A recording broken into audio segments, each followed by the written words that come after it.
All right, last short video, hopefully short video in this little series. I'm going to kind of run through carbon isotopes in a plant, and then I'll talk about this again in lab, partly just so I can draw a few pictures on the dry erase board. For me, that it helps me explain it, I think, and hopefully it'll help you understand it. But just to give you a general idea of kind of what's going on in the plant and why we can use carbon isotopes to estimate water use efficiency, let's look at a few items here. Okay, so what I first wanted to do is give you some ideas of the values, so the delta values or per mil values that we're going to work with. So here's an example of the calculation to get the delta value for air. So we looked at this in the last video. This is how we calculate the delta, is the ratio of the sample relative to the ratio of some standard, which was defined, a few decades ago, -1 times 1,000. So this R standard is always the same.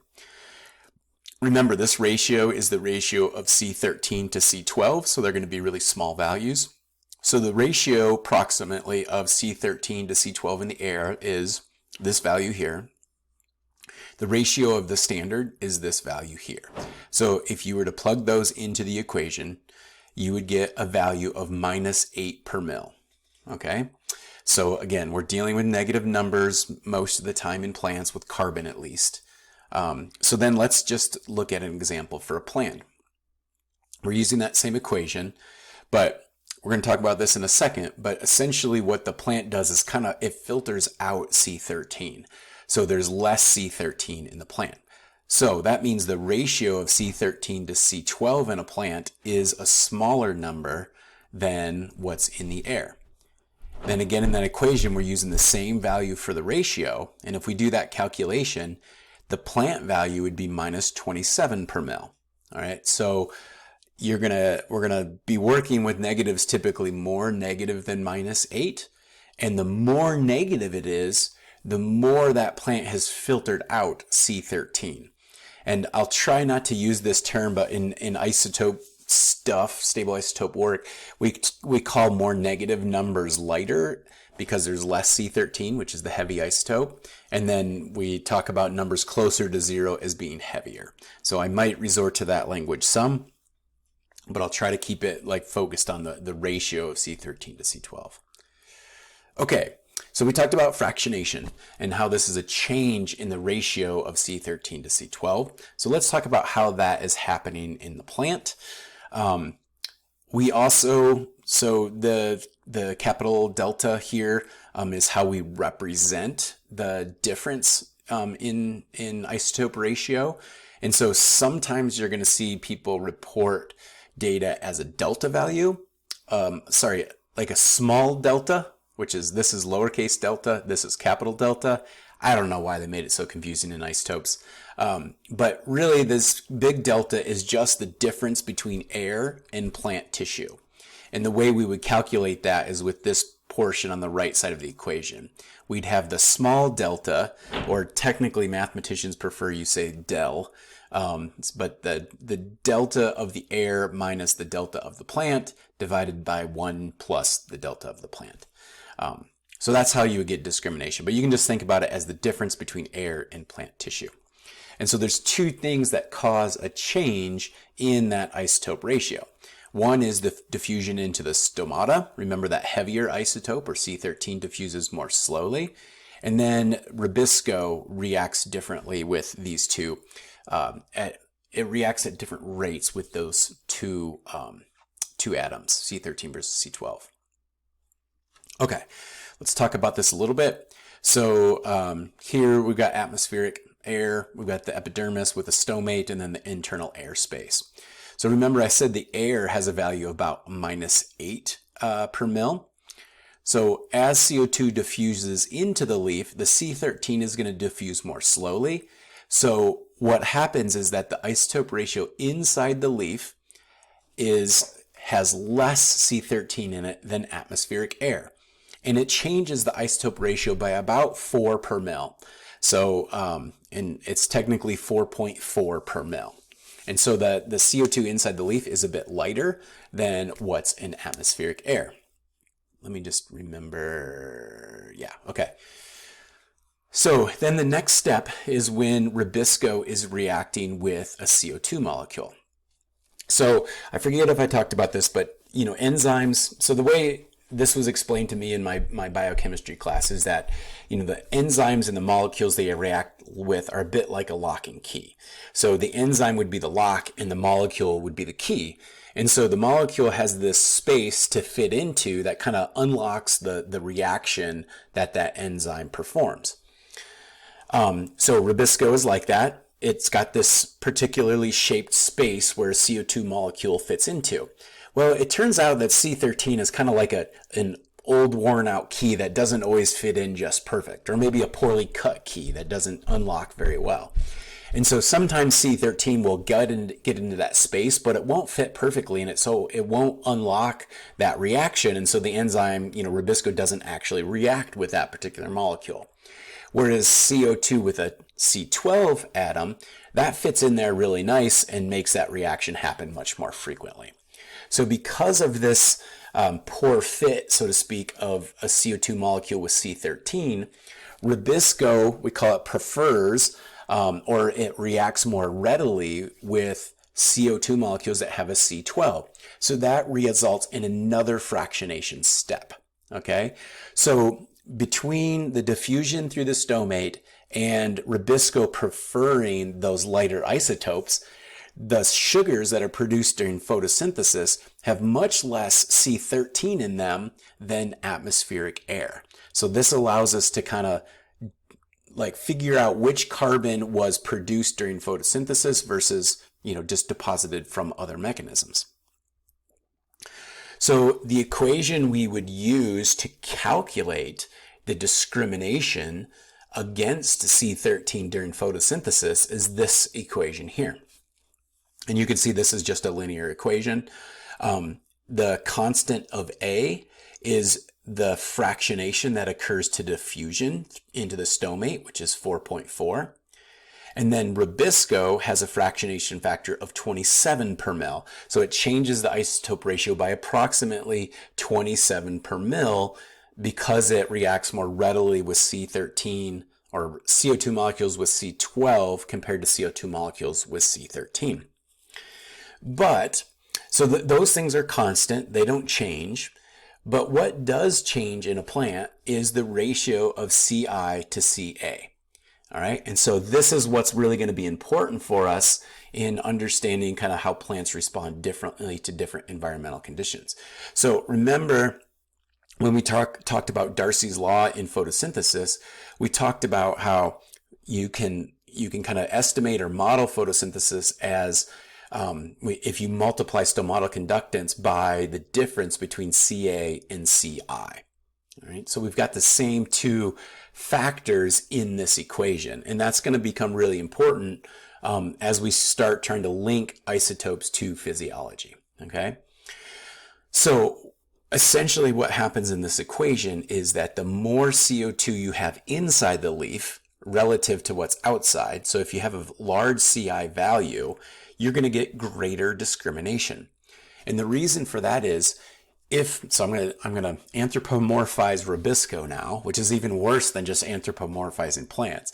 But if rubisco has its choice of CO2 molecules, so let's say there's lots of CO2 inside the leaf, it's going to be reacting almost purely with CO2 molecules that have C12.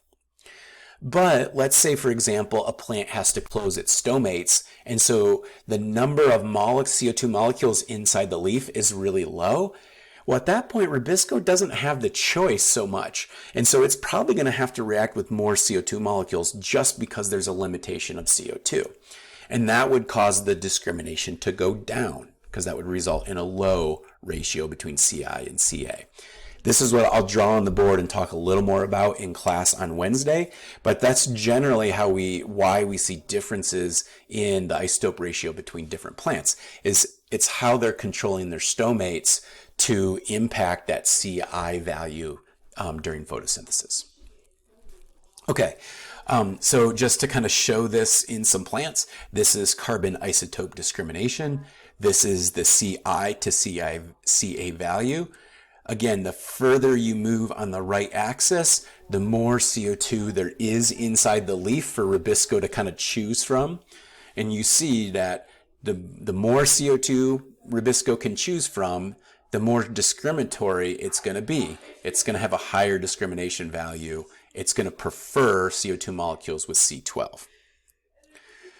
One thing to note, that was all, and I should have highlighted the title of those slides. Those were for C3 photosynthesis. In C4 photosynthesis, it's a little different, and we haven't talked about C4 photosynthesis very much, but the first step in photosynthesis of C4 plants is not with Rubisco, it's with PEP carboxylase. PEP carboxylase, as a key, it's much more flexible, or sorry, as a lock, if we're talking about this lock and key analogy again, as a lock, it's much more flexible in what type of key fits it. So it's not a very secure lock. And so it doesn't fractionate against C13 very much. And so we get a very different isotope ratio in C4 plants. Hold on, I'm going to tell my kids to be quiet. Okay, so in C4 plants, we have a really different discrimination during photosynthesis than we do in C3 plants. The equation for calculating discrimination in C4 plants is this one. And the biggest differences, or the biggest difference, is that we've got more constants here. The B3 represents the fractionation due to PEP carboxylase, which if you look down here, you can see the fractionation due to PEP carboxylase is only 5 per mil. If you go back to that other slide for Rubisco, it was 27 per mil. So really big differences in how picky they are in what CO2 molecule they use. There's also this factor here, which is the leakage of CO2 out of the bundle sheath cell, which I don't want to get into now, but that can have an impact as well. All right, just to show you a few examples of data, this is the isotope ratio of different plants on the x-axis, and then this is the frequency that you see that particular isotope ratio. And what you see is all of the C3 plants are this darker shaded bar with the diagonal lines, and then the C4 plants are those that are lighter shaded. And so you can see that the isotope ratio, or this delta value, is more negative in C3 plants than C4 plants. And remember, the more negative value means it has less C13 in it than C12, or relative to C12. So what's really cool about this is now we've kind of identified most C3 and C4 plants, but when this technique was first kind of being introduced into plant ecology, we didn't know which plants were C3 and C4. We didn't know all of them. And so this was a way for people to do a big survey on the landscape and start figuring out, well, this is a C4 plant, this one's a C3. So it was really exciting. This was more like in the 60s where this was kind of going on. For more kind of current and modern ecology, the way this is used a lot is you can take like a soil core and extract the carbon from that soil, and you can figure out, was this system dominated by C3 or C4 plants in the past? And this is especially interesting in areas where there's a boundary between grasslands and forest, because grasslands are dominated by C4 plants a lot of the time, not always, and forests tend to be C3 plants. And so you can look at transitions between C3 and C4 plants over time by taking a big core in the soil, or people will do this in lakes. They'll take the sediment and pull out pollen and look at C3 and C4 plants. So it's a fairly powerful tool in that regard. I was going to show you this just because this is a fairly famous in the isotope community, a fairly famous paper where they took beers and they analyzed the isotope ratio of different beers to look at what beers were using corn, which is a C4 plant, versus barley, which is a C3 plant.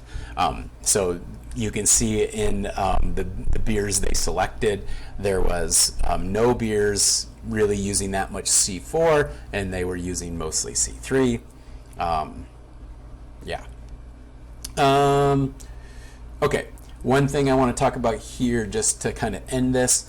This is our discriminatory, isotope discriminatory equation that we talked about earlier.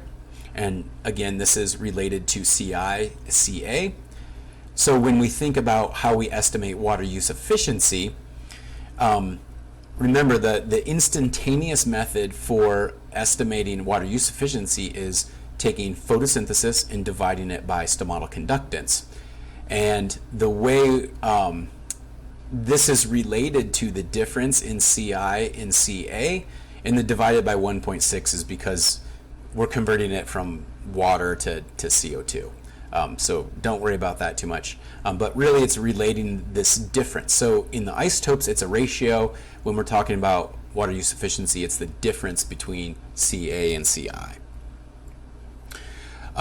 So just to give a few data points for how this might be used and how we see changes in isotope ratio on the landscape. If we look at annual rainfall of different locations, that's on the x-axis. Then we have leaf 13C on the y-axis, and we see this negative correlation. What this tells us is in wet areas, we have plants with more negative isotope ratios. Remember, the way a plant gets more negative values is it has a really high CI value. The high CI value means Rubisco has its choice of CO2 molecules. It prefers CO2 with a carbon-12 in it. All right. So in wet places, plants can keep their stomates open, so CI is really high, and Rubisco can be really picky in what CO2 molecule it takes. But as you get to drier system, those plants are starting to control their stomates a little more. CI values go down, and Rubisco can't be as picky, and so it tends to react more in a dry system with C13 than it does C12. You can see this by landscape position as well. So this is rainfall of different systems, but we have ridges versus valley bottoms. And so you can see in the valley bottoms, plants tend to be keeping their stomates open more than plants on the upland areas. And then, oh, sorry, this turned out, this is a little pixelated, sorry. But we have delta 13C in 2 different years on the x-axis, but that's not so important. But what you can see is that it separates, this isotope ratio can separate different functional groups. So we have evergreen trees up here, we have shrubs, deciduous trees, and evergreen forbs kind of in the middle. We have mosses, and then we have deciduous forbs on the low end of the spectrum. And so this is telling us that these different functional groups have different water use efficiencies and different strategies in how they're balancing carbon uptake with water use.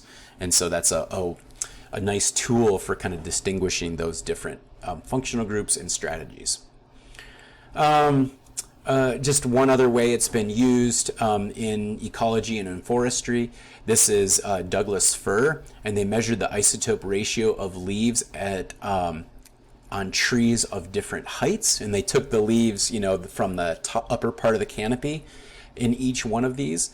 And so in this case, this is where sometimes it gets confusing. We're not looking at the isotope ratios, we're looking at discrimination. So remember, a large discrimination value means Rubisco has its choice of CO2, so to speak. And so the short trees have the highest discrimination value, or they're keeping the stomates open the most. And the tall trees are, you know, having a lower CI, less discrimination, and so that indicates they're probably closing their stomates more, so CI is lower.